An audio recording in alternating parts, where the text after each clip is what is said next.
స్తుతించుడి, యెహోవా నామమును స్తుతించుడి. ఇది మొదలుకొని ఎల్లకాలము యెహోవా నామము సన్నుతింపబడునుగాక. సూర్యోదయము మొదలుకొని సూర్యాస్తమయము వరకు యెహోవా నామము స్తుతి నొందదగినది. యెహోవా అన్యజనులందరి ఎదుట మహోన్నతుడు. ఆయన మహిమ ఆకాశ విశాలమున వ్యాపించి ఉన్నది. ఉన్నతమందు ఆసీనుడై ఉన్న దేవుడైన యెహోవాను పోలి ఉన్నవాడెవడు? ఆయన భూమి ఆకాశములను వంగి చూడ అనుగ్రహించుచున్నాడు. ప్రధానులతో తన ప్రజల ప్రధానులతో వారిని కూర్చుండబెట్టుటకై ఆయన నేల నుండి దరిద్రులను లేవనెత్తువాడు. వెంట కుప్ప మీద నుండి బీదలను పైకెత్తువాడు. ఆయన సంతులేని దానిని ఇల్లాలుగాను కుమారుల సంతోషము గల తల్లిగాను చేయును. యెహోవాను స్తుతించుడి. దేవుడు తన పరిశుద్ధ కీర్తన దీవించును గాక. ఆమేన్. ఆమేన్. ఈ కీర్తనలో మనం ఎక్కువసార్లు విన్న పదం ఏంటంటే స్తుతించుడి. స్తుతి స్తుతి స్తుతి. కనుక మనం కొద్దిసేపు దేవుని స్తుతిద్దాం. ఈ యొక్క 20వ రోజు వరకు కూడా ఆయన మనల్ని ఎంతగానో తన రెక్కల భద్రపరిచి కాచి తన సన్నిధానానికి తీసుకుని వచ్చున్నాడు. కనుక ఆయన యొక్క నామాన్ని మహిమపరుస్తాం. మన 2 చేతులు పైకెత్తి కళ్ళు మూసుకొని హృదయపూర్వక కొద్ది నిమిషములు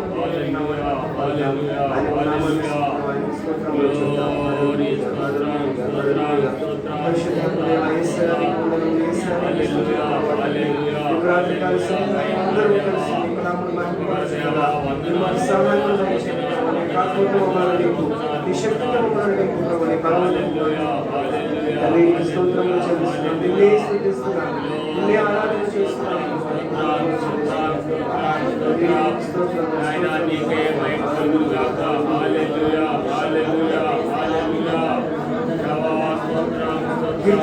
శ్రమించిన రీతిగా ఆయన నామమును స్తుతించండి. మొదలుకొని ఎల్లకాలము దేవుని నామమును స్తుతింపబడును. సూర్యోదయం మొదలుకొని సూర్యాస్తమయం వరకు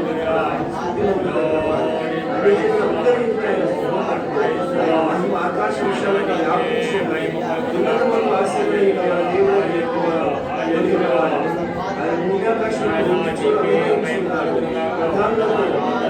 ప్రధానులతో ఆయన కూర్చున్నబెట్టుటకై గొప్ప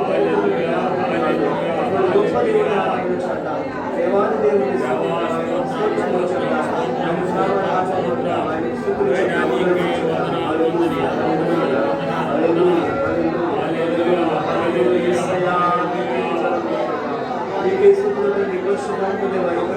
సమయంలో అందరికీ కుమ్మరించండి ప్రభా.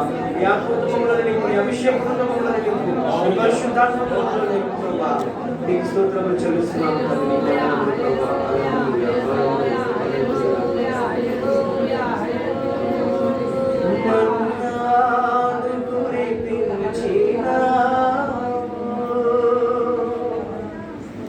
బండ నుండి నీళ్ళిచ్చినావు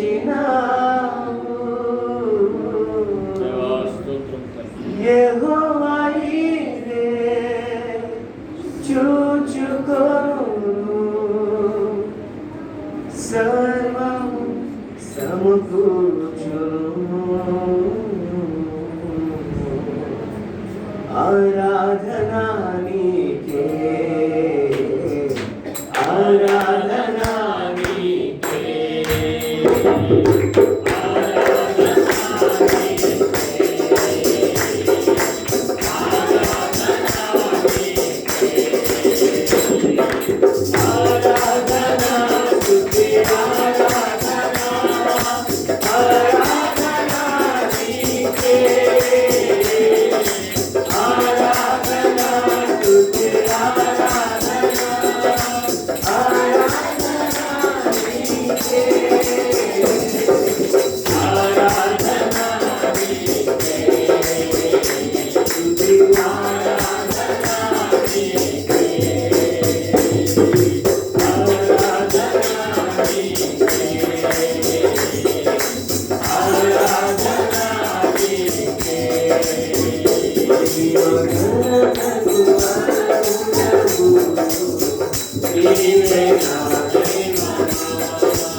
ఈ సన్నిధానంలో స్థుతించే బిడ్డలుగా మంచి మనస్సును మాకు దయచేయాలి.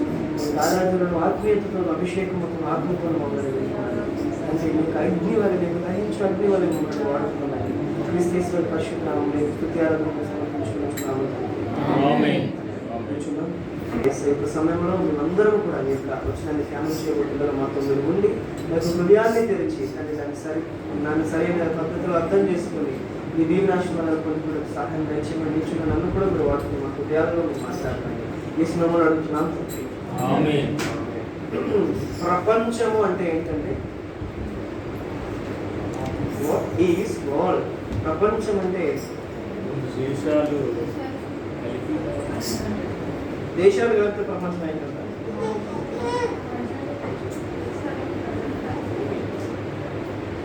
దేశాల్లో ప్రజలైతే ప్రపంచం అయింది. లోకం అంటే ఏంటండి? లోకమన్నా ప్రజలేనా? మరి అంతరిక్షం అంటే ఏంటి? దేవుడు అంటే ప్రపంచం అంటే కేవలం భూమి ప్రపంచమా? ఆకాశం కూడా ప్రపంచంలో ఒక భాగమేనా? సో ఈరోజు నేను చెప్పాలనుకుంటున్న అంశం ఏంటంటే హెవెన్ అంటే ఏంటండి? హెవెన్ పేరు విన్నారు ఎప్పుడైనా? హెవెన్ అంటే ఏంటి? పరలోకము, పరలోక పట్టణము, స్వర్గము, నిత్య జీవము, ఏదైతే హెవెన్, పరలోక పట్టణం, దాని గురించి చెప్పాలనుకుంటున్నా. అసలు ఈ పరలోకము అంటే ఏమనుకుంటున్నారు మీరు చెప్పండి? ప్రపంచం అంటే ఏంటో చెప్పారు, పరలోకం అంటే ఏంటి? వాట్ ఈస్ పరలోకము? దేవుడు మనుషుని హృదయంలో నివసించడా?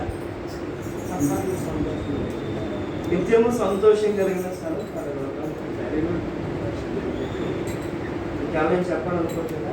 సరే, నేను ఒక మంచి మాట చెప్పాలనుకుంటున్నాను. ఆల్రెడీ చెప్పిన విషయాన్ని మళ్ళీ జ్ఞాపకం చేయాలనుకుంటున్నాను. ఏంటంటే పరలోకం అన్నది ఎంత గొప్పదంటే అసలు అంత పెద్ద పరలోకానికి ఎంత చిన్న జీవనమైన మనం ఎదురైతే వస్తాం అన్నది నాకు అర్థం కాని విషయం. ఏంటంటే దేవుడు ఈ యొక్క సృష్టిని సృష్టించినప్పుడు ఆదికాండం మొదటి అధ్యాయం మొదటి వచ్చిన ఏమైనా చదవండి ఒకసారి. ఆదికాండం దేవుడు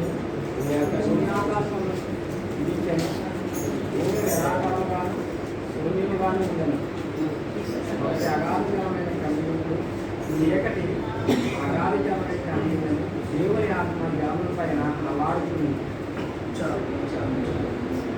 వినిపించిందంటే అర్థం చేశారు. ఆది యందు దేవుడు పుణ్యకోశము సృజించను, నిరాకారముగాను సృజనకారముండెను, చీకటి అగాధ జలము పైన కమ్మి ఉండెను, దేవుని ఆత్మ జలముల పైన అలాడుచుండెను. ఈ యొక్క ప్రపంచాన్ని మనం ఒకసారి ఆలోచించినట్లయితే ప్రపంచం గురించి, ప్రపంచం అనేది చాలా పెద్ద ప్రపంచం కదా. అంత పెద్ద ప్రపంచంలో ఎలా చూపించాలి? కొన్ని మాత్రం అనుకోండి, మన ఎంతో ఉన్న పెద్ద ప్రపంచంలో ఎంత ఉందో మనం భూమి, అవునా కాదా? ఎంత ఉంది భూమి? అంత భూమిలో ఈ చిన్న కన్నం ఉంది కదా, ఈ కన్నం అంత ఉంది మన భారతదేశం. కన్నం కనిపిస్తుందంటే అందరికి వెనకున్న కన్నం తెలుస్తుందా? ఆ కన్నంలో ఇంకా చిన్నది ఉంది, అందులో ఏమైనా కనిపిస్తుందా మీకు? అంత ఉంది మన ఆంధ్రప్రదేశ్. ఆంధ్రప్రదేశ్లో ఇంకా చిన్నగా చూసినట్లయితే అంత ఉంది మన విశాఖపట్నం. ఆ విశాఖపట్నంలో మరీ చిన్నగా ఉంది వడ్లపూడి. ఆ వడ్లపూడిలో ఏదో మూలన మరీ కనిపించినట్లు ఉన్నావు నువ్వు నువ్వు నువ్వు నేను మనం కదా. ఇప్పుడు మనం అంటే మనం ఎంతవరకు మనకు తెలుసు కదా, మనం ఎంతవరకు మనకు తెలుసు.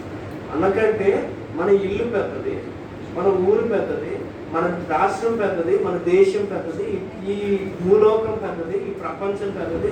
భూమి కంటే ఎన్నో రెట్లు పెద్దదైన నక్షత్రాలు ఉన్నాయి, సూర్యుడు ఉన్నారు, చంద్రుడు ఉన్నారు. ఈ ప్రపంచం అంతా చూస్తే ఎంతో పెద్దది ఉంది కదా, ఎంతో పెద్దదైన ప్రపంచం ఉంది. అంత పెద్ద ప్రపంచంలో నువ్వు ఎంత ఉన్నావు? అంత పెద్ద ప్రపంచంలో మనం ఎంత వాళ్ళం చెప్పండి. ఎంతో పెద్ద ప్రపంచంలో నువ్వు ఎంత ఉన్నావు? మనుషుల మధ్యలో మనల్ని మన పర్సనాలిటీ చూసి నేను ఎంతలా ఉన్నాను, ఇంత ఎత్తున్నాను పర్లేదు, నేను ఇంత అందంగా ఉన్నాను, ఇంత తెల్లగా ఉన్నాను, ఇంత జుస్తుంది, ఇంత ప్రతిదీ కూడా మనుషుల్లో మనలో మనం కంపేర్ చేసుకొని చూసుకుంటాం. కానీ ఒకసారి ప్రపంచంతో మనల్ని మనం పోలిస్తే ఎంతటి వారము చాలా అసలు కనిపించిందండి విశాఖపట్నం. ఎందులో మీకు ఇది భూమి అనుకున్నాం, భూమిలో మరి ఇది భారతదేశం అనుకున్నాం. భారతదేశం విశాఖపట్నం అయినా కనిపించిందా? వడ్లపూడైనా కనిపించిందా? ఈ చర్చ అయినా కనిపించిందా? అందులో నువ్వెక్కడ ఉన్నావు? మరి మనం ఎక్కడ ఉన్నాం? అందులో అంత చిన్నవారం మనం. ఇంత చిన్నవారికి దేవుడు పరలోక రాజ్యం వేస్తానన్నాడు. ఎంత గొప్ప దేవుడు కదండి కదా. మనం ఉన్నదే అంత చిన్నది. ఇంత చిన్నగా ఉన్న మనము ఆయన ఇచ్చిన ఆ కొద్ది ఆజ్ఞలు, ఆ కొద్ది కట్టడలు మనం పాటించలేకపోతున్నాం. అయినా సరే ఆయన మనకి ఎంతో ఉన్నతమైన మహోన్నతమైన ఆ యొక్క పరలోక రాజ్యాన్ని ఇస్తానన్నాడు. సో ఈరోజు అసలు ఆ పరలోక రాజ్యం ఎలా ఉంటుంది, అది ఏంటంటే అందులో ఏముంటాయి, కొన్ని విషయాలు క్లుప్తంగా మనం తెలుసుకుంటాం. ఈ యొక్క ఆదికాండంలో మనం చూసినట్లయితే ఈ యొక్క మొదటి 2 వచనాలు మరలా నేను చదువుతున్నాను చూడండి. ఆదియందు దేవుడు భూమి ఆకాశములను సృజించెను, భూమి నిరాకారముగాను శూన్యముగాను ఉండెను, చీకటి అగాధ జలము పైన కమ్మి ఉండెను, దేవుని ఆత్మ జలముల పైన అల్లాడుచుండెను. దేవుడు వెలుగు కమ్మని పలుకగా వెలుగు కలిగెను, వెలుగు మంచిదైనట్టు దేవుడు చూచెను. దేవుడు వెలుగునకు చీకటిని వేరుపరచును, దేవుడు వెలుగు పగలనియు చీకటికి రాత్రి వేరుపరచును, అస్తమయమును ఉదయమును పలుకగా ఒక దినమాయను. సో ఫస్ట్ డే దేవుడు ఏం చేశారని మనం చూడవచ్చు. అయితే ఇక్కడ దేవుని ఆత్మ ఎక్కడ ఉందండి?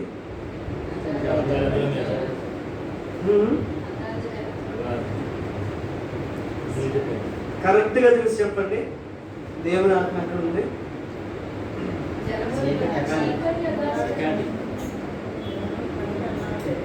మళ్ళీ చదివి చెప్పండి. జలముల పైన దేవుడు అల్లాడుచున్నాడు. అంటే దేవుడు ఎక్కడున్నాడు? ఎవరో చెప్పారు దేవుడు ఎక్కడున్నాడు. పరలోకం అంటే దేవుడు ఉండే స్థలం అని. ఇప్పుడు చెప్పండి, దేవుడు ఎక్కడున్నారు?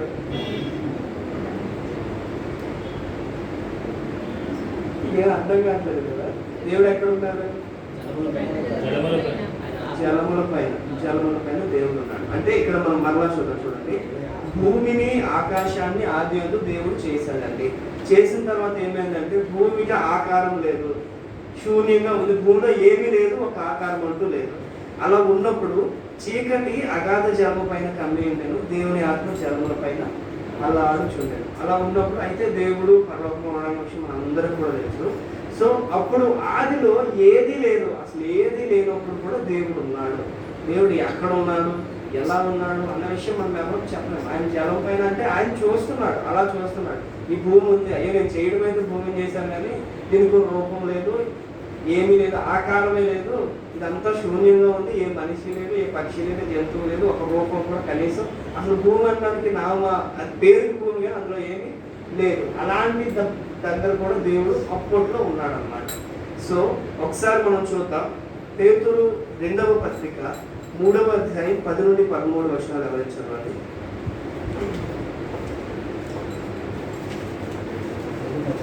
పేతురు రాసిన 2వ పత్రిక 3వ అధ్యాయం 10 నుండి 13 వరకు.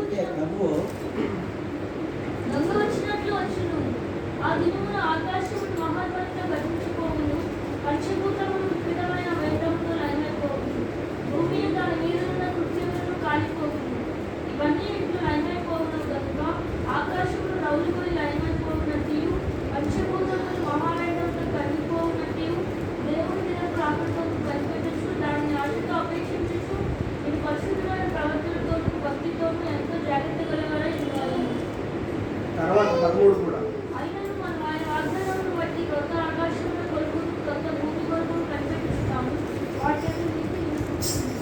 హల్లెలూయా.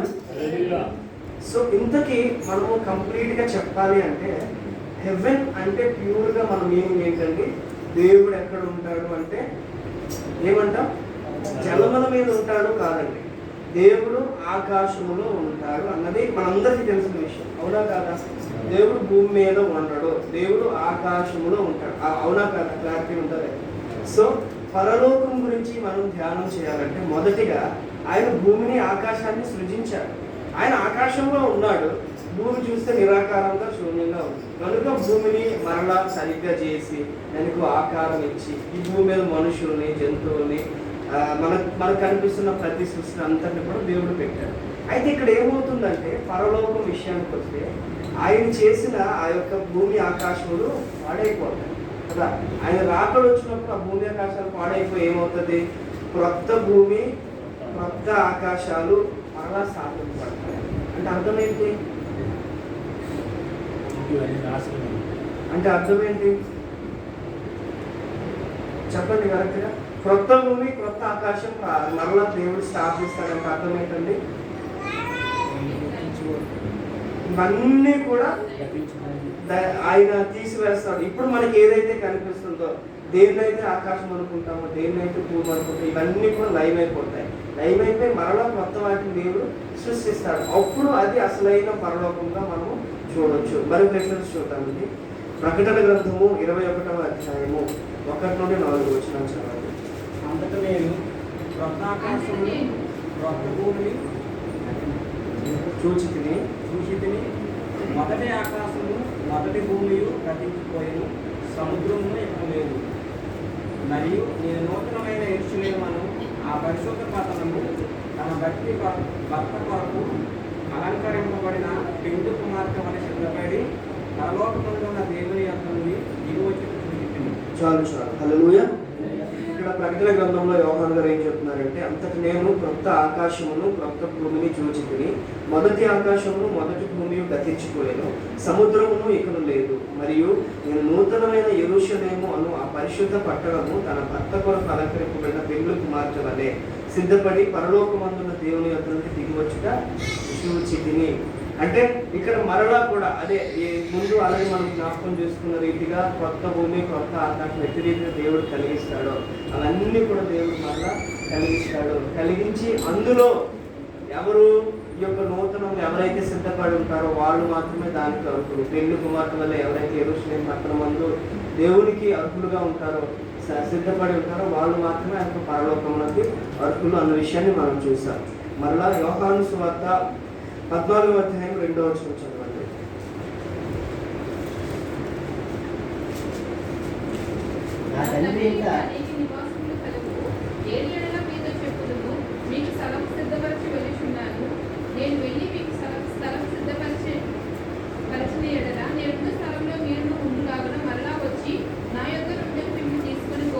చాలు.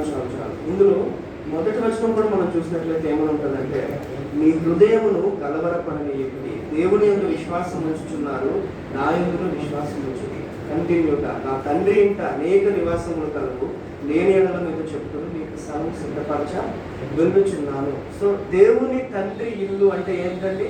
యేసుక్రీస్తు వారి తండ్రి ఇల్లు అంటే ఏ ఇల్లు అండి? పరలోక పట్టణమే కదా, అది ఆ యొక్క ఆకాశ పట్టణమే కదా. అందులో అనేకమైన నివాసములు ఉన్నాయంట. మనం ఇక్కడున్న మనం ఈ మాత్రం ఎంత మనుషులు అయినప్పటికీ మనం ఎంత ఇంట్లో ఉండాలి, అంత ఇంట్లో ఉండాలి, వీళ్ళైతే సరిపోతుంది, చాలా ఇంకా పెద్ద ఇంట్లో ఉండాలి అని మనం ఎలా ఆశపడతామో, కానీ మనం ఈ లోకానుసారంగా మనం అట్టి రీతిగా ఆశపడతాం. కానీ దేవుడు యేసుక్రీస్తు వారు ఏం చెప్తారంటే, నా తండ్రి అనేకమైన నివాసములు ఉన్నాయి, అందులో నీకు ఏ ఇల్లు కావాలంటే ఆ ఇంటికి నువ్వు వెళ్ళవచ్చు కదా. ఆ పరలోక పట్టణం ఎంత అందంగా ఉంటుంది. ఎప్పుడైనా మీరు క్రిస్టియన్ మూవీస్ ఏమైనా చూసారండి? ఏం చూడలేదా క్రిస్టియన్ మూవీస్? అందులో ఎప్పుడైనా పరలోక పట్టణాన్ని చూసారా? పరలోక పట్టణం గురించి ఒకసారి ఒక పాస్టర్ గారు వర్ణిస్తూ ఏమంటారంటే, పరలోక పట్టణం అంటే అసలు పరలోక పట్టణం ఎలా ఉంటుంది అనుకుంటున్నారు? ఒక మాటలో చెప్తారా? బంగారంతో ఉంటుంది,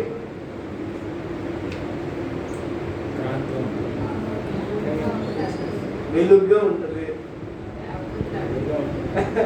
ఉంటారు. అదంతా మాకు ఊహనే కదా.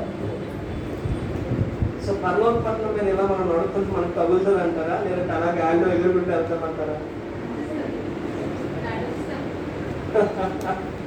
సో పరలోక పట్టణం మనకి భూమి ఎట్టి రీతిగా ఫిజికల్గా మనం దీన్ని ఎంత దీనిగా మనము అనుభవించగలుగుతున్నాము, పరలోక పట్టణాన్ని కూడా మనం అట్టి రీతిగానే అనుభవించగలం.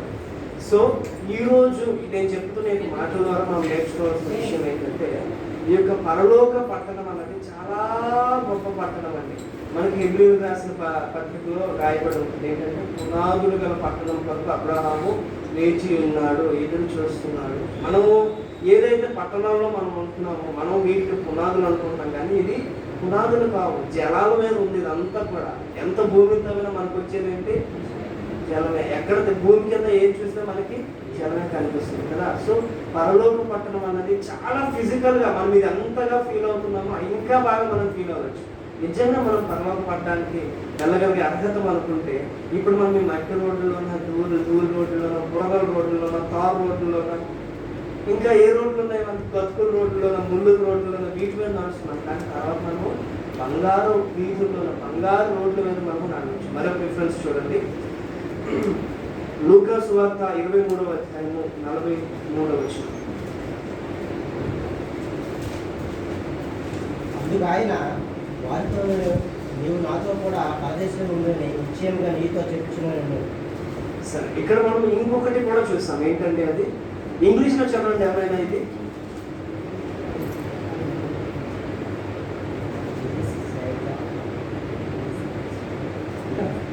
ఇంగ్లీష్లో చదవండి. 43 వచ్చింది. లూకా సువార్త 23:43.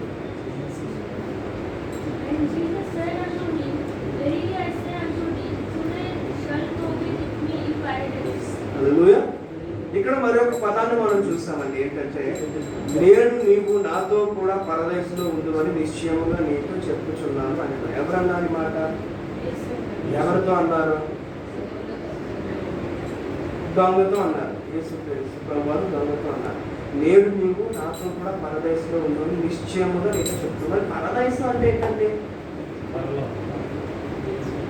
పరదేశం అంటే ఏంటి? పరలోకానికి ముందు ప్రదేశమా? పరదేశం అంటే పరలోకం కాదా? పరదేశం అంటే పరలోకం కాదండి. ఇంగ్లీష్లో ప్యారడైస్ అని రాస్తుంది. అంటే అది పరలోకం కాదా? అది దేవుడు ఉండే ప్రదేశం కాదంటారా? పరలోకం పరదేశం అంటే కాదా? మరి అదంటే మరి పరదేశం అంటే ఏంటంటారు? తీర్పు తీర్చిన తర్వాత అప్పుడు పరలోకానికి వెళ్తారు. అక్కడ తీర్పు తీర్చిపెట్టి అక్కడ నుండి పరలోకానికి వెళ్తారంటారు. ఆ ప్రదేశాలు ఏంటో మనకి ఎవరికీ అర్థం కావు కదా. అవన్నీ అక్కడ అర్థం చేసుకోవాలంటే చాలా కష్టం. సో ఈ యొక్క అంటే దీనిని బట్టి మనం నేర్చుకోవాల్సిన విషయం ఏంటంటే, ఉదాహరణ బట్టి పరదేశానికి ముందు వెయిటింగ్ ప్లేస్ మనకి తెలియదు, అక్కడ తీర్పు తీరుస్తారో మనకి తెలియదు, అది పరలోకం కూడా మనకి క్లారిటీ లేదు. సో పరదైసు అంటే ఖచ్చితంగా 100కు 100% మనం తెలుసుకోవాల్సిన విషయం ఏంటంటే, అది వెయిటింగ్ ప్లేస్ ఇలా అని ఎక్కడ నేను వెళ్ళలేదు. నా దృష్టిలో అయితే ఖచ్చితంగా పరలోకమే. ఎందుకంటే మనందరికీ తెలుసు ఆఖరి క్షణంలో కూడా ఆ దొంగ రక్షింపబడ్డాడు. ఏమో యేసుక్రీస్తు ప్రభువు అక్కడ పరలోకం అన్నదానికి పర్యాయ పదంగా పరదైసు అన్న విషయం వాడవచ్చు అంతే. పరదైసు అనగా కూడా పరలోకమే. దాన్ని ప్రతి ఒక్కరు కూడా గుర్తుపెట్టుకోండి. రకరకాలుగా వివరించి ఉండొచ్చు ఎవరైనా, నేను ఏ వివరంలో వెళ్ళలేదు, కానీ ఖచ్చితంగా పరదైసు అనగా పరలోకమే. సో ఈరోజు మనము ఓవరాల్గా నేను కన్క్లూజన్ ఇస్తాను, ఇందులో మీకు అర్థమవుతుంది నేను ఏం చెప్పాలనుకుంటున్నాను. రిఫరెన్స్ చదవడం మొత్తం క్లబ్జీ అయిపోయి కన్ఫ్యూజ్ అయి ఉంటారు. సో ఈరోజు మనము ఈ యొక్క పరలోకం అన్న ఈ యొక్క టాపిక్ ద్వారా మనం నేర్చుకోవాల్సిన విషయం ఏంటంటే, దేవుడు పరలోకంలో ఉంటాడు. పరలోకంలో ఉన్న దేవుడు ఆయన తన రూపమును, తన స్వరూపమును, తన పోలిక చొప్పున మనల్ని సృజించుకున్నాడు కనుక మనము కూడా ఆ యొక్క పరలోకంలో ఉండాలని ఆయన కోరుతున్నాడు. ఆయన ముందుగా మన కొరకు అని చెప్పి ఆయన ఆకాశాన్ని సృజించాడు, భూమిని సృజించాడు, ఆయన సర్వలోకాన్ని కూడా సృజించాడు.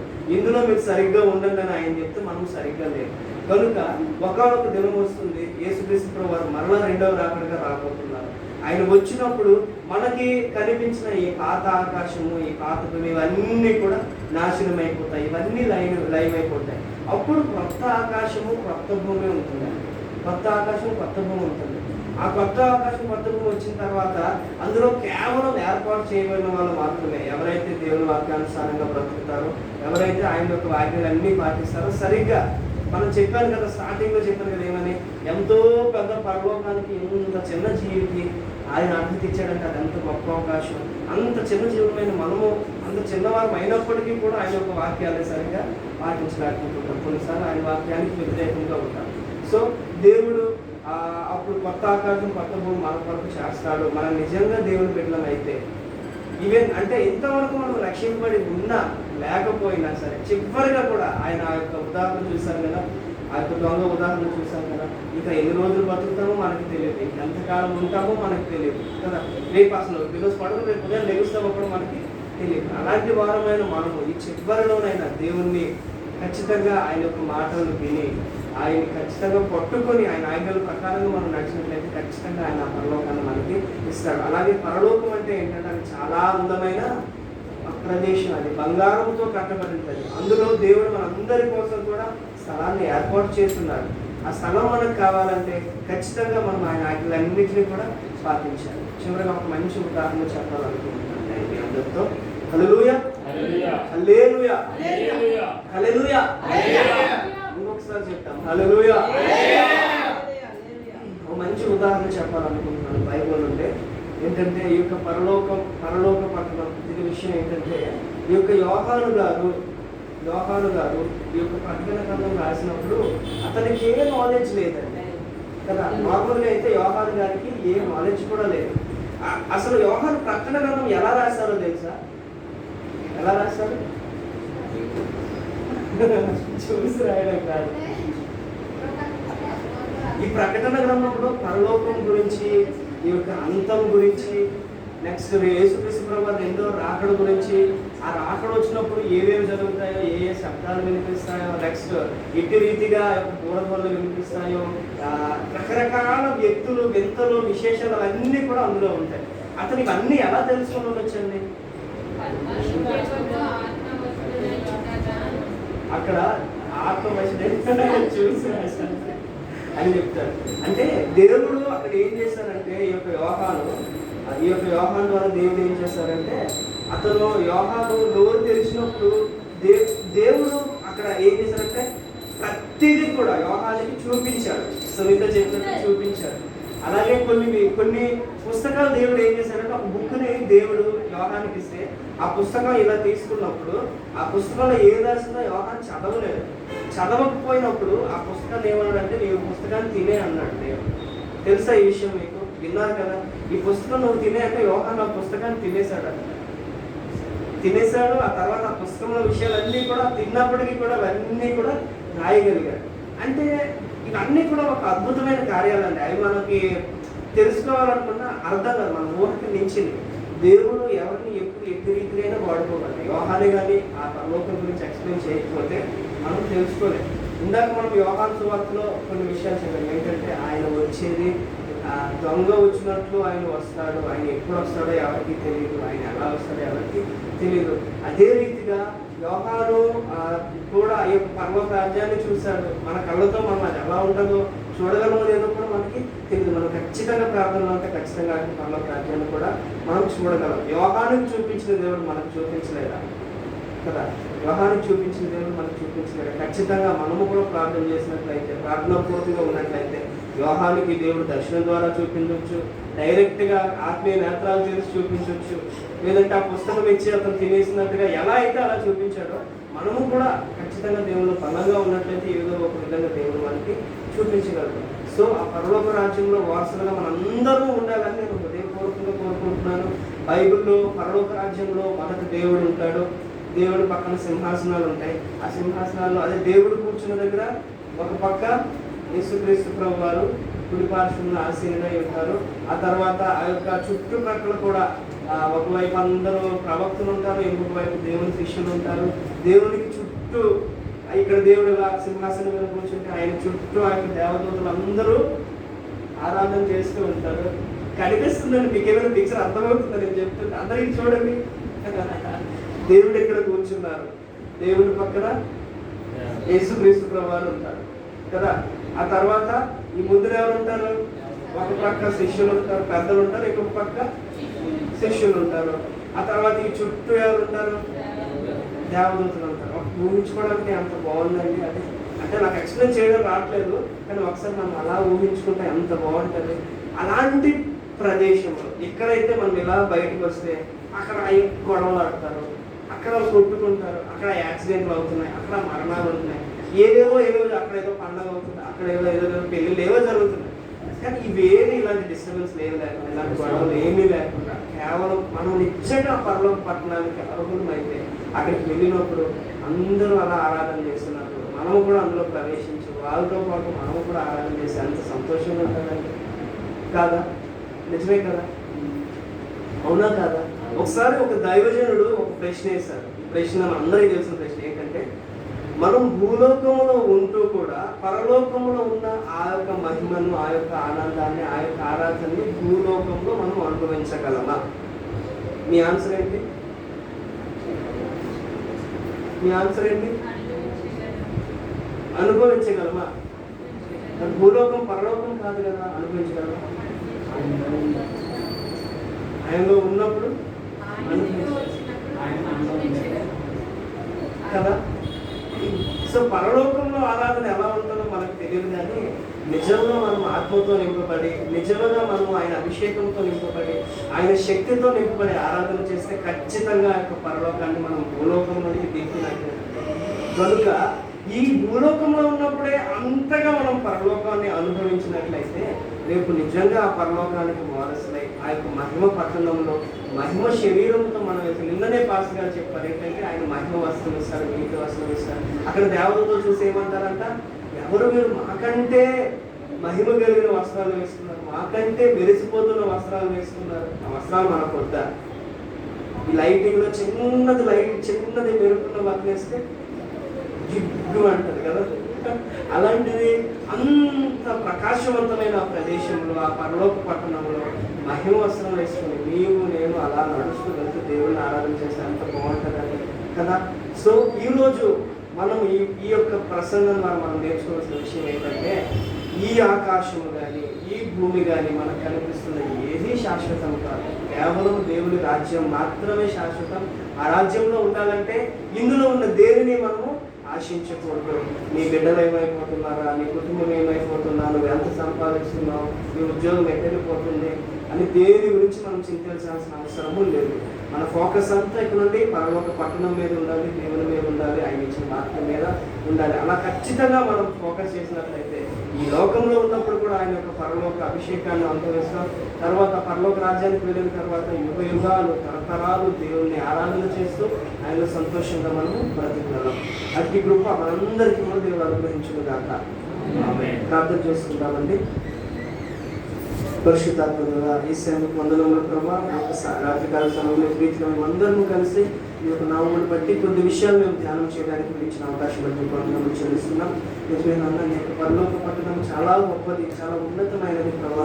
ఆ యొక్క మహిమ పట్టణంలో, ఆ మహిమ గల పట్టణంలో మేము అందరూ ప్రవేశించడానికి మీరు ఒక సహాయంలో దయచేయండి. మమ్మల్ని మీరు సిద్ధపరచండి ప్రభా. తండ్రి పెళ్లి కుమార్తె వల్ల ఈ యొక్క యెరూషలేము పట్టణం ఎటు రీతిగా సిద్ధపడుతుందో అటు రీతి మేమందరం కూడా సిద్ధపడి ఈ యొక్క పరలోక పట్టణంలోకి వచ్చి నేను గొప్ప అభిషేకమును పొందుకోవడానికి నన్ను ఆ యొక్క సమస్త దూతలతో, పెద్దలతో, అలాగే నీకు శిష్యులతో కలిసి ప్రభా నిన్ను ఆరాధన చేయడానికి, నీకు నామమును గొప్ప చేయడానికి, కీర్తించుకోవడానికి మాకు సహాయం దయచేయండి.